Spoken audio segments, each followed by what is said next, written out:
This is an art attack. This is an art attack. And this is an art attack special feature. Art Attack is the unique show where you can learn and have fun making incredible creations with everyday objects you find around your house. You can catch Art Attack every day on the Disney Channel. But right now, seeing as you're watching Sleeping Beauty, I'm going to show you how to make a fantasy castle.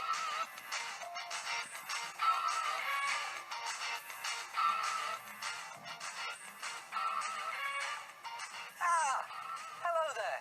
Nice to see you again. I think we'll start with a little bit of magic. In the next couple of minutes, I'm going to turn this into this.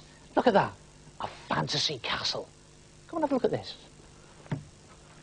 Take a polystyrene cup and tape it upside down to an ordinary piece of A4 size drawing paper, and then, I love doing this, stick your finger into the top like that and rip the whole of the bottom off your cup. And you don't have to be neat at this stage. Art Attack never is it? Then take the inside cardboard tube from a kitchen roll and stuff that into your paper cup. Now you might have to press it in so it's a tight fit, and tape that into place. And then just scrunch up a paper ball, scrap paper, and put that into the top just to block it up, and again just tape that into place like that. And then take the inside from 3 loo rolls, just the cardboard tubes, and place them into position so that they're roughly halfway above your kitchen roll tube. Look at that, just halfway above there like that. Tape it into position, and then do another one on the other side again so it's half of the tubes above your kitchen roll tube, and then put one on the back like that, that's slightly higher than the other two. And now to make your pointy roofs. And the way to do that, watch this, good little tip this, just take an ordinary A4 size piece of drawing paper and start to roll it in one corner.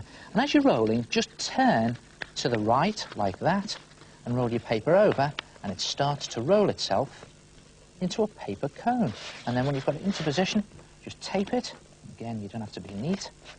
And then cut it so that it's roughly the same height as a loo roll tube, and so it's wide enough at the bottom to fit over the loo roll tube. And bring your castle back in like that and pop it on the top, and then do another 2 for all 3 turrets, and you have something that looks like this. And tape them into position. And then to add the detail onto your castle, just take some strips of scrap paper and just twist them into shape, and then bend them, one for the door like that. It can be a little bit fiddly, so just tape it into position as you're going, and do exactly the same for the windows. Now I've got some tape on this one. I'll just show you 1 window up there, but you can do 3. You can do as many windows as you like. And there it is, nicely taped into position. And now the good fun bit. Turn the castle to stone. And the best way to do this is to take some PVA glue, it's the ordinary white school glue that you get in the squidgy bottles, and mix it with water. 2 parts glue, 1 part water, and just paste it on to the front of your castle.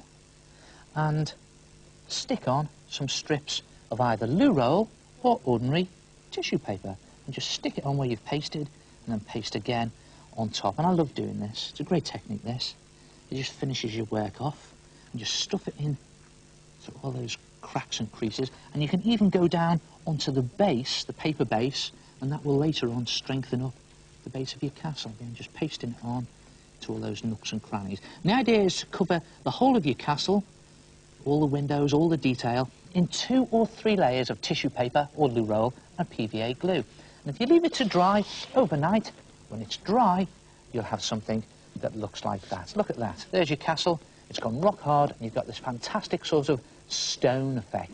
And then if you cut the base out, just cut around the outside of the base, you have a nice firm base like that, and then you can paint it. Now you can paint it any colour you like, because it is, after all, a fantasy castle, but use poster paint or acrylic paint. And I'm just going to slosh on some grey poster paint there onto the front, just to give it that lovely stone effect. And the best thing to do is to cover it in 1 coat, a base coat, and then go in with your detail, maybe with a black permanent marker or some other colours a little later on when it's dry. And when your whole thing's done, again, if you leave that to dry overnight, when it's finished, you should have something that looks like that. Look at that. There it is, a fantasy castle.